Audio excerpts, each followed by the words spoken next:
Kalunos-lunos ang naging pahayag ng isang babae na lumantad ngayong araw at nagsabing siya umano ay biktima ng dating Senador Vicente Tito Sotto. Sa isang eksklusibong panayam sa media, emosyonal na ikinuwento ng biktima ang hirap at takot na kanyang pinagdaanan sa loob ng mahabang panahon. Ayon sa kanya, matagal niyang tiniis ang pananahimik dahil sa takot impluwensya ng naturang personalidad.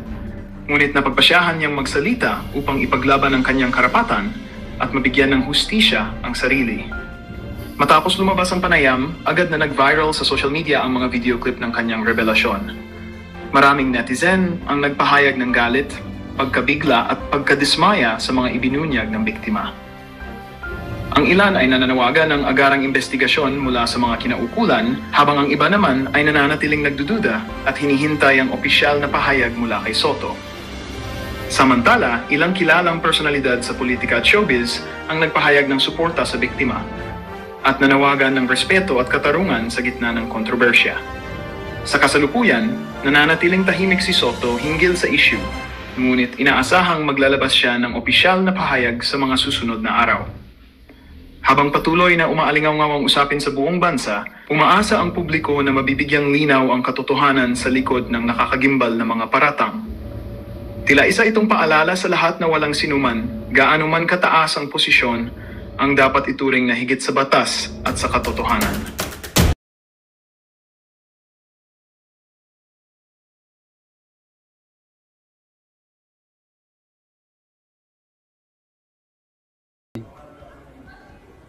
Mindoro Occidental. Number 2, Bulacan. Yeah. Number 3, Ilocos Norte. Yes. Naku, mga kareaksyon, number 3 pala yung Ilocos. Sa mga kontrata po ng mga diskaya, ito po ang malaking katanungan dyan, mga kareaksyon. Ito kayang mga diskaya na ito'y walang kinalaman. Wala kayang direct connection sa Malacanang. Kasi mga kareaksyon, hindi ka magkakaroon ng ganyan na kalaking proyekto kung putyo-putyo ka lang, no? Yan po ang kinatatakutan. Kaya po nila kinokorner ang mga diskaya. Yan po ang mga bagay na panghihinayang ni Senator Marcoleta at bakit para yatang pinipigilan ng mga diskaya at pinipigilan ng Blue Ribbon Committee na ilabas ang katotohanan, mga animal kayo. Imposible po yan, napakarami po, 400 project around the Philippines. Tapos, number 3 ang Ilocos Norte. Nako! Pwede yun, ha? Norte. Ilan po ba sa Ilocos Norte yung Mga controversy na flood control, 18 billion, yung top 10 Nako, ito na. among this 80 billion. flood control project. Number 1, Mindoro Occidental. Number 2, Bulacan. Yeah. Number 3, Ilocos Norte. Yes. Number 3 yun, ha? Ilocos Norte. Ilan po ba sa Ilocos Norte yung pinag-uusapan natin na nakuha na ng project ng mga diskaya under their construction firm? Kasi we would like to know, former governor, kung bakit po hindi pa napag-uusapan yung Ilocos. Doon Of nga ako course. nagtataka. Dahil flood control siya ng flood control, bakit binubugbog lang Bulacan and ano? Unahin sana ang Region 1, Ilocos Norte, Ilocos Sur, La Union, Abra, and kami muna. Dahil yun ang region ni Presidente. To be transparent. Hinuhuli, taka nung huli, kasi kagaling ko lang sa Rome, nanonood ako sa TV. Nung binabasa yung mga provinces, binampasa ng Ilocos Norte. So, hindi tama yun eh. Sa tingin niyo po ba that's parang intentional na hindi muna pag-usapan ng Ilocos because that's the of course turf ng pangulo natin at the moment?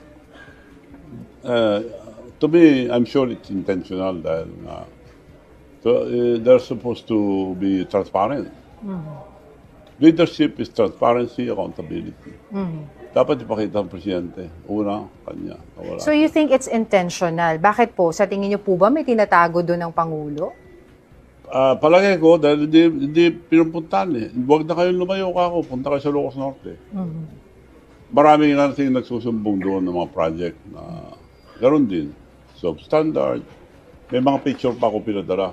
So, bakit hindi pa naririnig yung Ilocos Norte? Dapat yun muna. Dahil siyang presidente, para pakita na siyang sample. Pero a lot of people are saying right now that you coming out, no, all of a sudden, baka daw po this is just political? No. It so happened na lahat ng administration may graft and corruption. Ito na ang pinakamalaking graft and corruption na lumalabas.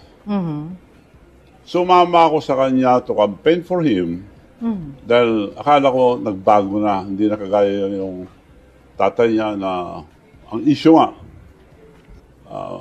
yung mga graft and corruption, everything. So ayaw ko nang banggitin yung mga kasalanan nila hanggang napalis sila. So akala ko nagbago na. Nung inimbita ako, Unity. Akala ko lilinisin na lang pangalan nila.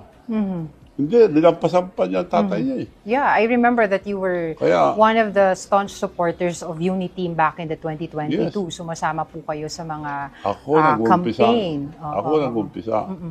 Yung aeroplano ko lang ginagamit. Ako palagi kasama. Aeroplano niyo po yung ginagamit. Yes. Oo, walang saan iba. po pumupunta? No, lahat. Bawal pa ang campaign noon dahil COVID. But I was able to get a permit from the government of President Duterte. Small group can be. So ginawa ko lang, regional mayors, all mayors. Regional lang, all mayors, all mayors, all mayors. So sabi niya sa akin, ang swerte ko Manong, ikaw presidente ng Mayor's League. Nung araw, wala man lang ako siyang mayor. Ngayon, puro mayor. Sino po may sabi niyan? BBM. BBM. Pasalamat. Okay. Yun. You said akala mo magbabago na siya. Akala ko Lilinisin magbabago yung na. pangalan niya. Yes. So do you think his campaign right now to fight against corruption, he has the moral ascendancy to do it? But, ano no? Yung campaign po ni Pangulong Bongbong Marcos ngayon to fight corruption, do you think he has the moral ascendancy? Wala na. Palagi ko wala na dahil wala na siyang moral na dahil na imbistigay mo na yung probinsya niya. And nangyari ito, siyang presidente. Yan, nililihis na nila sa kanya. Binibintangan kung sino-sino. Nag-aaway ng mga congressman, mga senator. Nagparally sila. Nag-rally ang oposisyon, nag-rally ang Sara Duterte, nag-rally ang mga liberal.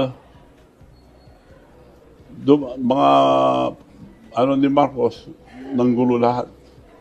So, magulo ng 21. Kaya advice ko nga, wala nang rally sa mga school na lang.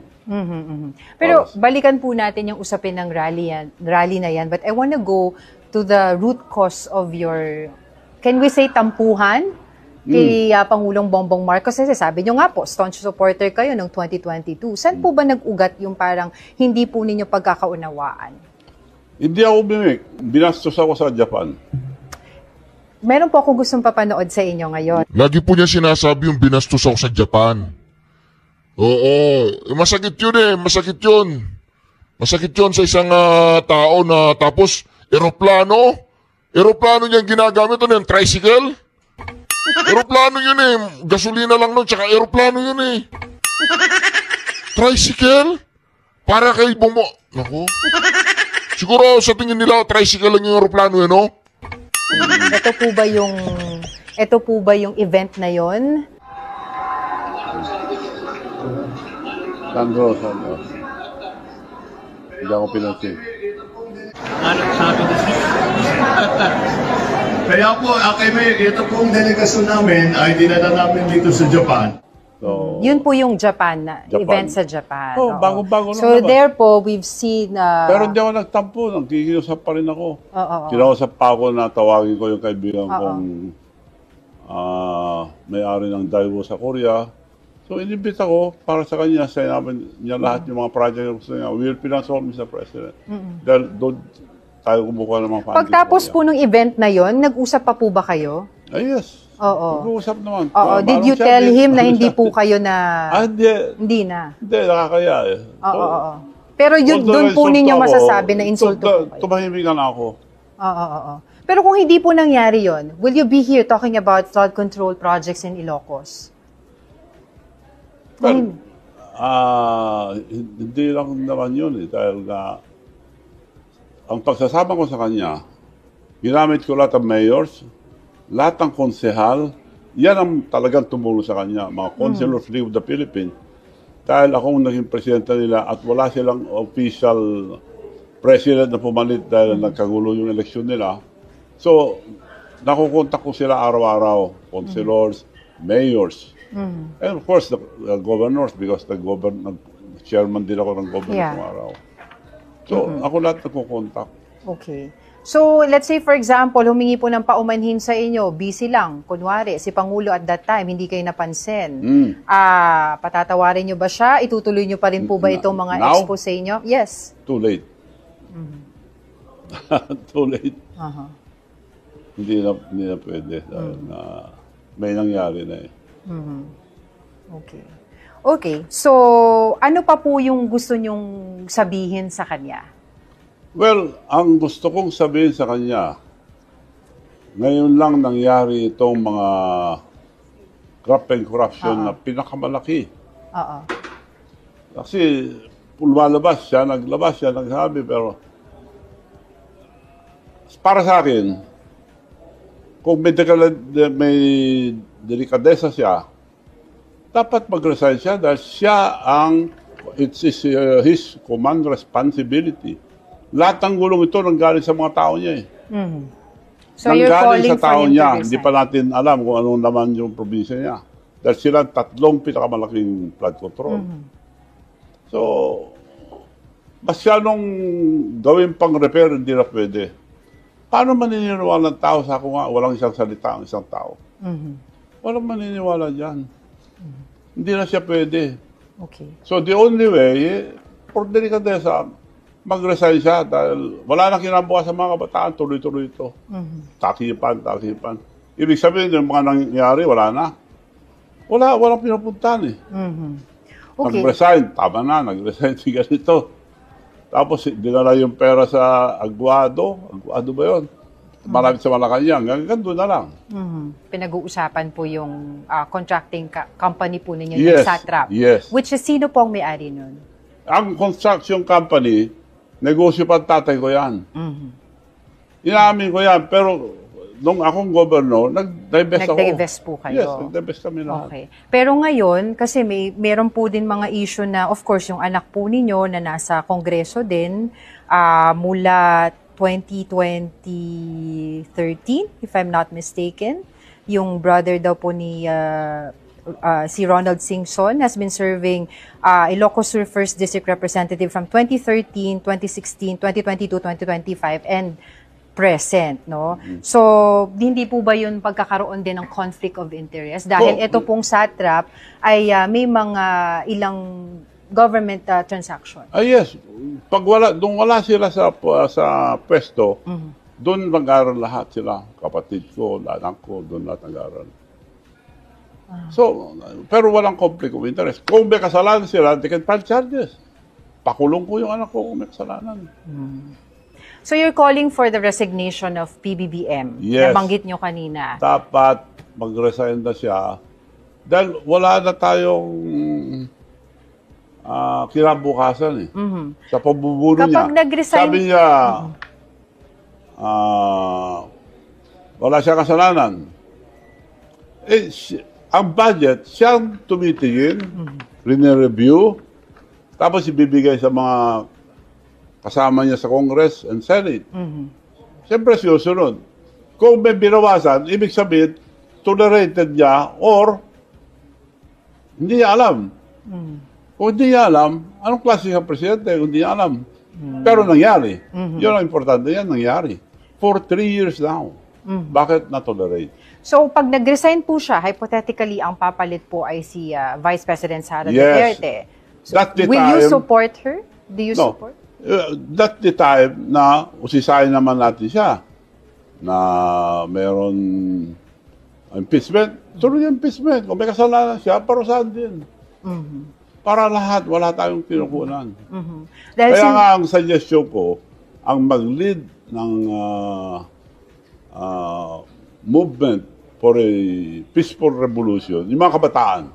Kasi kung sino dyan sabi niya, bias. May kasalanan ito, pakakasuhan pa. Dahil yung last na nagsabi na nagbigay kay speaker, siya pa kakasuhan. So, kako, better yung mga kabataan ang mag-lead itong peaceful revolution. Huwag na silang pumunta sa kalye dahil guguluhin lang Sa mga eskwelahan sila, mag-usap-usap. The student leaders, magpasyal sa universities, colleges, mag-usap-usap sila mag-schedule ang isang rally lang. And then everybody will support. Okay. Let's talk about the rally that you attended recently.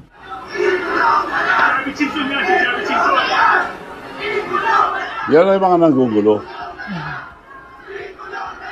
Mabuti, nagtakbuhan yung mga pulis. Okay. So, what was going on through your mind? Yeah. What was going on through your mind nung kayo po Wala. ay naglalakad dyan? Sinasabihan po kayo, bu, ikulong na yan. Okay. Sasagutin ko sila kung may kaso ako, sasagutin ko. Pero hindi ko, okay lang sa akin dahil alam ko, anti-Marcos ako di pro-Marcos sila. Pro-Marcos sila, sila nagsisigaw. What was your goal when you went to that rally? Hindi ako pinuntahan ko lang dahil nagpapakain ako Hindi ako nagsalita. Ang dami nagpa-picture sa lugar na yan. Hanggang umabot ako sa kabila. Nung hapon, iba ng tao.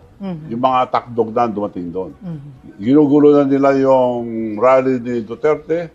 Ginugulo na nila ako na nakita. Doon ako umuwi. Pwede nga, kako malayo yan. Dito ba? Dito na ako naman. Yung mga takdog na nandun. Pro-Marcos. Okay. Pro-Marcos ka ako dahil anti-Marcos ako Pro-Marcos yung mga yan. Ganun. Okay lang. Okay lang. Unlike si President Marcos, binuo siya sa volleyball, men's volleyball sa Coliseum. Yun ang nakakaya. Ako naintindihan ko yan dahil okay lang po sa inyo yan. Padala Walang sila. kaso. Padala ng attack-dog yung mga yan. But speaking of pa rin po, itong mga flood control anomalies na to, itong korupsyon na nangyayari sa ating bansa, you were once close with the Estradas. No? Sa tingin niyo po ba, ngayong itong implication na naman kay Senator Jinggoy, ano po sa tingin niyo? Talaga po bang may kinalaman siya dito? Hindi ko, I cannot comment on that dahil magkakaibigan na kami lahat, including Arab. Hindi naman ako, went against them kung hindi ako pinapapatay. It was a survival by part. So lumabas ako sa Pilipinas. Pero hindi naman tumagal, magkakaibigan kami lahat. I support them. Nagpupunta si ex-president sa bahay ko, nagpupunta rin ako sa bahay niya. Sila Jinggoy, magkakasama kami, yung mga anak niya. JB, so wala na yun. It's history to me. So when was the last time you spoke with former President Erap Estrada? Matagal na, dahil Tagal na rin po. nung nagkasakit. Kamusta po siya? Okay naman, pero yung mga anak niya nagsabi wag na lang dahil parang may Alzheimer na sabi. So, kung wala sana, araw-araw dadalawin ko Dahil meron ng tao na nagpagulo sa amin. Kung hindi ako pinapapatay, hindi ko siya iwanan. Kung hindi po kayo, ano po? Pinapapatay. Sino po nagpapapatay sa inyo? Hinarang ako Kung sabihin ko ngayon, ide-delay lang. Useless. Useless. Dagdag na naman sa... Manlilis na naman tayo sa issue. Okay. Isa rin po sa mga issue na pinupukol ngayon, aside from yung corruption, yung mga flood control projects, ay yung political dynasty. Yes. Okay. So kayo po ay, of course, isa sa mga sinasabihan, you have ruled Ilocos Sur, di ba, for decades. Yes. At ngayon po, ang mga anak nyo na ang namamahala doon. Yes. Ano pong masasabi niyo dito sa usapin ng political dynasty? Ilibas mo yan. I am a co-author of Anti-Dynasty. Will go on record. Nung governor ako, yung kapatid kong babae, sinususulan tumakbong congresswoman. Hindi ko pinayagan. Wag, kako nakakaya. Ayaw kong dynasty. So, hindi ko pinayagan. Nagpunta yung mga tao, Sir, talaga ba namin hindi boboto yung kapatid nyo? Huwag nyo yung boto. Dahil sinabi ko na yun ang kandidato, wala na akong kredibilidad kung manalo yung kapatid ko. Para ko kung yung linuloko ka ako. Kinontra ko yung kapatid ko. Talo. Again, may another sister, sinursulan maging mayor sa kabilang bayan. Wag ako. Manong tinutulak ako dahil ayaw nila itong mayor na ito. Wag. Tumloy. I campaign again against her. Wag niyo iboto. Same, nakiusap sila sa akin. Talaga ba namin hindi boboto, sir? Oo, dahil pag manalo ang kapatid ko, wala na akong mukha. Parang linuloko ko yung mga tao kako. So ayaw ko dynasty. Pero lahat ng inalagaan ko, lahat, ginawa kong congressman, ginawa kong governor, kumontra sa akin. So, anong gagawin ko? So, pinayagan ko na sila tumakbo. Mga anak mo. Mga anak ko, kamag-anak, wala nang kumontra. From the poorest province, we are now the 5th richest province in the entire country. Dahil teamwork na, wala nang naninira. We are the most notorious. We are now one of the most peaceful province. Ngayon may papakita po kami sa inyong video, yung mga air assets ni Representative Zaldico. Ayan. Kung inaakala mong si Zaldico ang may pinakamahal na private jet dito sa Pilipinas, kung saan ito ang kanyang pinagmamalaking Gulfstream 350 na nagkakahalaga naman ito worth 2 billion pesos, nagkakamali ka. Kilalanin si Chavit Singson, ang nagmamay-ari ng pinakamahal at luxurious na private jet dito sa Pilipinas. Ayon sa ilang source, siya lang naman ang nagmamay-ari ng pinakamahal na private jet dito sa ating bansa. Ito ang Boeing 737, isang malaking eroplano na ginamit naman sa kanyang mga negosyo at mga personal na biyahe, kung saan ito ay nagkakahalaga naman worth 2.5 billion pesos. Paano ba naman kasi ang estimated net worth ngayon ni Chavit Singson ay pumapatak lang naman worth 36 billion pesos? Tama ba yun? Mali. Tama po ba yan? Mali. Yung 3 point, yung Boeing, Oo. BBJ, Boeing Business Jet, inibita ko sa Dubai. Ang aeroplano ko, Gulfstream. Wala yung Gulfstream ko under maintenance ka ako. Hindi ako makapunta. So meron po kayo Gulfstream? Ha? Meron po kayo Gulfstream. Gulfstream. Yung po ba yung ginamit na panghatid kay kay Pangulong Duterte? Hindi naman. Hindi. Okay. Adi, for the record. Yun ang gagamitin ko. Okay po. So meron po kayong Gulfstream. Yes. Pero sosyo yun. Narinig po ninyo Sabi niya, pag-uuwi, yun ang gagamitin ko. Pag-uuwi daw, ang Pangulong Duterte dito sa Pilipinas, yung Gulfstream ni Manong Chavit Singson, yun ang gagamitin. Nakaka-touch naman po yun, Manong Chavit. Pakinggan po natin ulit. Gulfstream.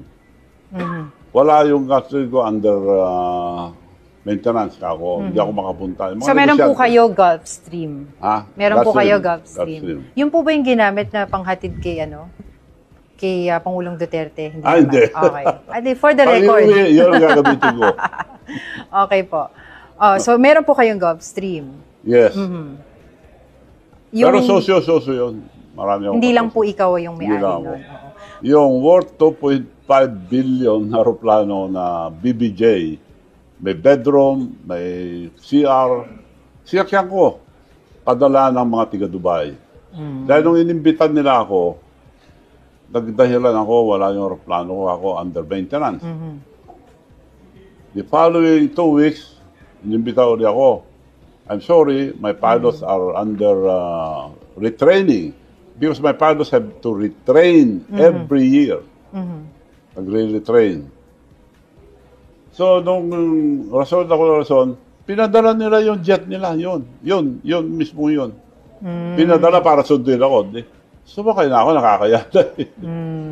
Yun. Okay. Hindi sa akin yun. Oo. Pero meron po kayo yung Gulfstream. Gulfstream. Sabi niyo po, opo. Okay. Pero yung tanong din po nung iba, totoo daw po ba may submarine kayo? Yun din, panira sa akin. Totoo. 2-seater submarine. Laruan ko lang yun, panghanap ng treasure. Okay. So, hindi pang smuggling. Naka-display. Naka-display sa Baluarte. Sa Baluarte. Yun lang po yun. Wala nang iba. Wala na. Kasi di-display nun, war submarine. Kagaya ngayon, nung umalis ako sa Rome, pinicture ang probinsya ko. project ng Satrap, hindi sa amin yung picture. Trees, dagat. Walang ganon. Wala kaming ganon. Pero familiar po kayo dun sa mga sinasabing air assets ni Congressman Zaldico. I think during the report, merong sinabi tatlong mga helicopters, tapos isang Gulfstream. Familiar po kayo dun? Yes. Kilala niyo po ba siya personally? Nakilala, pero hindi ko kaibigan. Nakilala ko lang. So, how are you familiar with the air assets of Congressman Zaldico? Well, hindi ako naniniwala kanya yun lahat Talaga po. May mga kasama dyan. Yung kasama sa project, meron sila dyan. Ginamit lang siya na bumili. Magkano po yung mga ganun? Hindi ko alam, mahal yan. Hindi ko kaya yun.